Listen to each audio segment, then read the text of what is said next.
Parent ప్రాపర్టీస్ని మనం use చేసుకోవడం, లేదా మన గ్రాండ్ పేరెంట్ తాలూకా ప్రాపర్టీస్ని మనం యూజ్ చేసుకోవడాన్ని ఇన్హెరిటెన్స్ అంటున్నాం. ఓకే, సో ఇక్కడ కూడా సేమ్ అంతే అండి. ఒక క్లాస్లో ఉండేటటువంటి ప్రాపర్టీస్ని వేరొక క్లాస్ నుంచి యూజ్ చేసుకోవడాన్ని ఇన్హెరిటెన్స్ అంటున్నాం.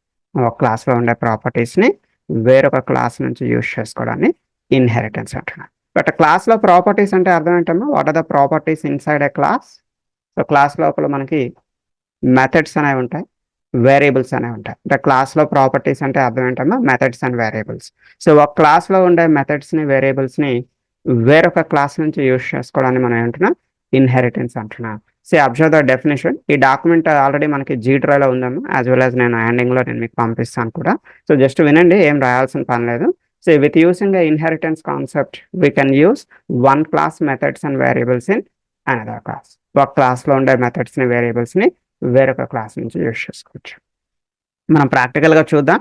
ఇక్కడ పేరెంట్ క్లాస్ అనేది ఉంటుంది, చైల్డ్ క్లాస్ అనేది ఉంటుంది. పేరెంట్ క్లాస్లో ఉండేటటువంటి ప్రాపర్టీస్ని చైల్డ్ క్లాస్ అనేది యాక్సెస్ చేసుకోగలుగుతుంది.